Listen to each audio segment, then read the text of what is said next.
एक समजा पट्टी आहे, याचे समान आपण 5 भाग केले आहेत। हा एक भाग आपण घेतला आहे, याला कसं दाखवतो आपण? 1/5 दाखवतो। असे अपूर्णांक आपण पाहिलेले आहे, 1 असेल, 5 असेल किंवा एखाद्या पट्टीचे 6 भाग केले असतील किंवा 8 भाग केले असतील, त्याच्यापैकी समजा आपण 3 घेतले, 3/8 हे आपण पाहिलेलं आहे, बरोबर। आता तुम्ही हा पाहिलाय का? हे काय आहे? हा आपला काय म्हणतो याला आपण? दशक दांडा म्हणतो, बरोबर। म्हणजे ह्याच्यामध्ये असे किती ठोकळे आहेत? 10 ठोकळे आहे। हा तर एक पूर्ण म्हणतो याला आपण, एक पूर्ण दशक म्हणतो। काय म्हणतो? एक पूर्ण दशक म्हणतो। हा, तर याला कसं म्हणावं लागेल मला सांगा बरं आता? 1/10 म्हणावं लागेल। आता मला सांगा, हा ह्याच्यात किती आहेत असे? 100। ह्याच्या हे किती आहे? 1/100। याला कसं म्हणू आपण? 1/100, बरोबर। किंवा हा याच्या किती म्हणू? हे किती आहेत माहिती आहे तुम्हाला? 10। एक तर आपण दशक म्हटलं, हे 10 दशक जर म्हटलं तर आपण 1/10 लिहू, ठीक आहे। ह्याला जर 10 दशकांचा 1 म्हटलं तर याला आपण 1/10 लिहू। पण जर ह्याला 100चा 1 म्हटलं, दोन्ही आहे ना, हा 100 छोट्या ठोकळ्यांचा 1 आहे, एककचा 100 एककांचा 1 पूर्ण आहे, किंवा अशा 10 दशक दांड्यांचा पूर्ण 1 आहे, दोन्ही म्हणू शकतो, ठीक आहे। जर 10 दशक दांड्यांचा म्हटलं तर ह्याला 1/10 म्हणणार, ठीक आहे। समजा 100चा म्हटलं आपण, ह्याला 100 छोट्या ठोकळ्यांचा 1 म्हटलं, की म्हणजेच काय की ह्याचे जर आपण आता किती तुकडे केले? असे 10 तुकडे केले ह्याचे। असे किती तुकडे केले? 10। 1 2 3 4 5 6 7 8 9 10 माहिती पाहिलाय तुम्ही, हो ना। तर जेव्हा 10 तुकडे करतो तेव्हा ह्याला काय म्हणतो? 1/10। पण आता जर ह्याचेही आपण आणखीन छोटे छोटे छोटे तुकडे केले, म्हणजे प्रत्येक ह्या एका दांड्याचे परत आणखीन 10 तुकडे केले, तर किती होतील? एकूण 100 होतील, ठीक आहे। मग आता ह्याला आपण काय म्हणू? जर 100 असेल तर 1/10। आता काय म्हणू याला? 10/100। समजताय का तुम्हाला हे सगळं? तुकडे किती करतोय आपण? 10च्या घाताने करतो आहे। ह्याचा तुम्ही मोठा 1000चाही ठोकळा पाहिलेला आहे पाहिलेला असा। तसं असेल तर आपण ह्याला काय म्हणू? मग समजा एक दशक म्हटलं तर 1/100 म्हणावं लागेल, आणि जर एकक म्हटले, छोटे छोटे 10 एकक म्हटलं तर 10/1000 म्हणावं लागेल। समजलं? अशा आपण हे अपूर्णांक पाहिलेले आहेत नेहमी, व्यवहारी अपूर्णांक। आपल्याला पक्क माहिती नसतं की छेद किती होणार आहे, पण असे जे अपूर्णांक आहे की ज्याचा छेद 10च्या घातामध्ये होणार आहे, ठीक आहे, अशा अपूर्णांकांना काय म्हणायचं? दशांश अपूर्णांक। काय म्हणायचं? दशांश अपूर्णांक। ह्यालाच इंग्लिशमध्ये आपण म्हणतो डेसिमल फ्रॅक्शन।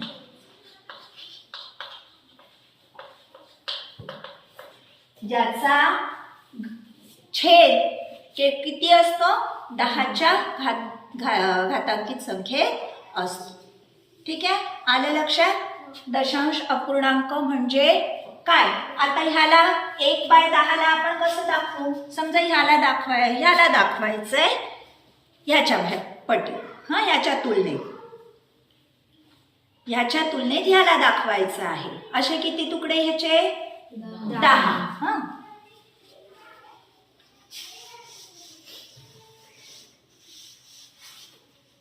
असे किती तुकडे ह्याचे? 10। म्हणजे जर हा मला ह्याच्या पटीत दाखवायचा किंवा ह्याच्या तुलनेत दाखवायचा आहे तर मी कसा लिहीन? हा 1/10, आणि एकच तुकडा आहे म्हणून हा पूर्ण आहे का? ह्याला पूर्ण म्हटलंय आपण आता, त्याच्यामुळे ह्याला पूर्ण म्हणणार नाही। मग ह्याला कसं दाखवत असतात? आपण 1 ला 10 नी भागतोय समजा, 1चे आपण काय करतो 10 तुकडे करतो आणि ते तुकडे करण्यासाठी आपण इथे घेत असतो आधी शून्य घेऊन इथे घेत असतो पॉइंट. हा, आधी पॉइंट घेऊन इथे शून्य, मग 10 एक 10. काय आलं म्हणजे मग याच्या बरोबर शून्य. ह्याला म्हणायचं डेसिमल पॉइंट किंवा दशांशचं चिन्ह, दशांश अपूर्णांकाचं चिन्ह.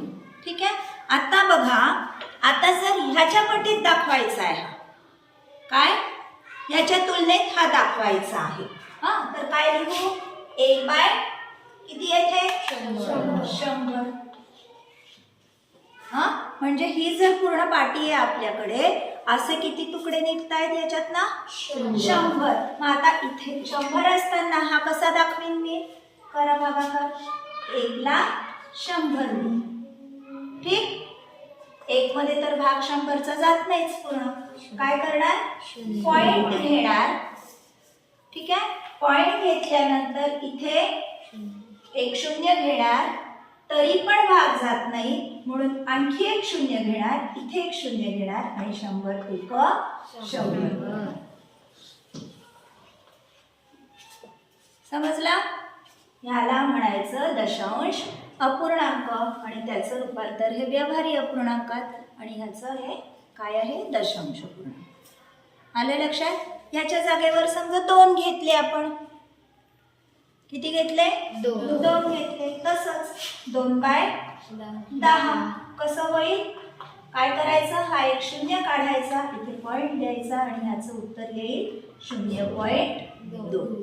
समजा ह्याच्या तुलनेत मला हे 2 सांगायचे किती आहे, ह्याच्या तुलनेत काय होईल 2 बाय 100. आता बघा, डायरेक्ट जर करायचं म्हटलं तर पॉइंट घेऊन 0 2, एकावर किती 0 2, किंवा करून पाहायचा भागाकार. हा सराव करायचा. हा, 2 मध्ये 100चा भाग जात नाही म्हणून काय करणार, पॉइंट घेणार, इथे 0 देणार. 20 मध्ये 100चा भाग जात नाही म्हणून काय करणार, परत इथे 0 दिलं, इथे 0 दिलं. ठीक, एवढे छोटे तुकडे करायचे ना आपल्याला याचे. म्हणजे बघा 100 गुणे 200. ठीक आहे. पण दशांश अपूर्णांक म्हणजे काय पाहिलं आता. हा, आता बघू त्याची स्थानिक किंमत. दशांश अपूर्णांक संख्यांची स्थानिक किंमत कशी काढतात. ठीक आहे, तुम्हाला स्थानिक किंमत काढणं माहिती आहे. हा, कसं करतो आपण, समजा आता हे 24 आहे, काय करतो 20 अधिक 4. ठीक आहे, समजा अजून 3 अंकी संख्या घेतली 234. काय करत असतो आपण, हे एकक स्थान आहे, हे दशक स्थान आहे, बरोबर. काय करतो आपण, दशक स्थानच्या अंकाला किती गुणतो, दशक आहे म्हणून 10 ने गुणतो, बरोबर. 4चा कोणत्या स्थानी आहे, 4 हा अंक एकक, म्हणून 4 ला कशाने गुणायचं 1. ठीक, मग काय होईल याचं 10 गुणे 20 अधिक 4. ठीक आहे. आता बघू 234. सांगा स्थान, एकक, दशक, शतक.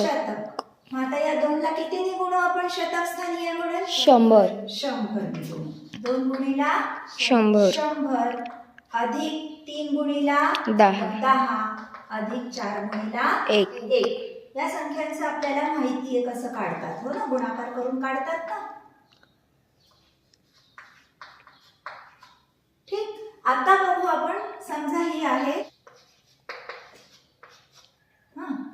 दशक, एकक, याला कोणतं म्हणतो दशांश.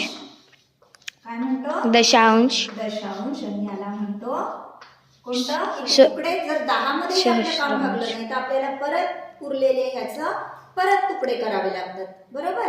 उरलेल्या तुकड्यांचे तुकडे, हा, म्हणजे किती होतील, 100 तुकडे होतील, बरोबर. म्हणून ह्याला काय म्हणतो आपण, कोणतं स्थान म्हणतो, शतांश स्थान म्हणतो. हे आपण मग पाहिलं मगाशी, बरोबर आहे. जेव्हा दशांश पूर्णांक म्हणजे काय पाहिलं तेव्हा. ठीक आहे. जे दशांशचं चिन्ह असतं त्याच्यानंतरचे आपले पूर्ण नसतात, काय असतात, तुकडे असतात. इथे 10 तुकडे असतात, ह्या ठिकाणी 100 तुकडे असतात. मग किती अजून तिसरी असेल तर 1000, म्हणजे त्याला आपण कोणतं स्थान म्हणतो, सहस्त्रांश. ठीक आहे. आता जसं आपण दशक आहे म्हणून कितीने गुणला, 10. एकक आहे म्हणून कितीने गुणला, 1. ठीक. आता हे काय आहे, कोणतं स्थान आहे, दशांश. दशांश स्थान हे कसं काय म्हणतो आपण याला, 10 भागून त्याचे किती भाग करतो ना, तुकडे करतो ना छोटे, म्हणून आता ह्याला कितीने गुणावं लागेल आपल्याला, 1/10. ठीक. 7 ला कितीने गुणावं लागेल, 7/100.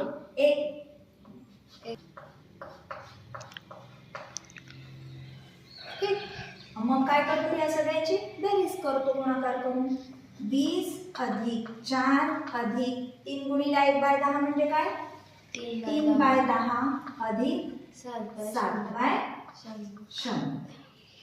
ठीक आहे. यालाच आपण असं सुद्धा लिहू शकतो दशांशचं चिन्ह वापरून. 3/10 म्हणजेच किती, 0.3 म्हणजेच किती, 0.07. Very good. ठीक आहे. ह्या पद्धतीने सुद्धा तुम्ही याचं विस्तारित रूप लिहू शकता आणि ह्या पद्धतीने सुद्धा लिहू शकता. ठीक आहे. विस्तारित रूप म्हणजे काय, आपण काय काढतो आधी, स्थानिक किंमत. ठीक आहे. या सगळ्या काय झाल्या, या अंकांच्या, या संख्येतील अंकांच्या या काय झाल्या, स्थानिक किंमत. आणि त्या स्थानिक किमतींची आपण काय केली, बेरीज. म्हणजे झालं आपलं विस्तारित रूप. एक्सपान्शन. ठीक आहे. आता आणखी एका संख्येचं बघू. 537 पॉइंट, समजा आता इथे 0 घेऊ, 0.8. अजून एखादा घेऊ, 2. ठीक. परत तसंच काय करूया, काय होईल, 5 गुणिला हे कोणतं स्थान आहे, म्हणून 5 गुणिला 100 अधिक 3 गुणिला 10 अधिक 7 गुणिला 1 अधिक, आता काय आहे, शून्यच आहे, त्याच्यामुळे शून्याला आपण 1 गुणिला 1/10 अधिक 8/100, 8 गुणिला 1/100 अधिक 2 गुणिला 1/1000. ठीक. करा आता. 100 गुणिला 5 500 अधिक 30 अधिक 7 अधिक 0, म्हणजे काही लिहिलं नाही तरी चालतं, लिहिलं तरी हरकत नाही, अधिक 2/1000. ठीक आहे. या पद्धतीने सुद्धा होईल, किंवा कधी कधी तुम्हाला परीक्षेत दशांशचं चिन्ह वापरून सुद्धा दिलेलं असेल, तुम्हाला ओळखायचं असतं. काय येईल इथे, आता डायरेक्ट 0.08 येईल. ठीक. कारण दशांश स्थळी काय आहे, 0 आहे. ठीक. इथे काय येईल, 0.002. एकावर जितके 0 आहे तितकी आपली दशांश स्थळं असतात, हे तुम्हाला माहिती आहे. ठीक आहे. आलं लक्षात. दशांश पूर्णांकांची जर स्थानिक किंमत विचारली तर आता तुम्हाला काढता येईल. स्थानिक किंमत विचारू दे, नाहीतर विस्तारित स्टँडर्ड फॉर्म विचारू दे, तुम्हाला काढता. व्हिडिओ आवडल्यास नक्की लाईक, शेअर आणि कमेंट करा. आणि हो, सबस्क्राईब केलं नसेल तर अवश्य सबस्क्राईब करा, म्हणजे मी नवीन अपलोड केलेल्या व्हिडिओजचे तुम्हाला नोटिफिकेशन्स मिळतील. धन्यवाद.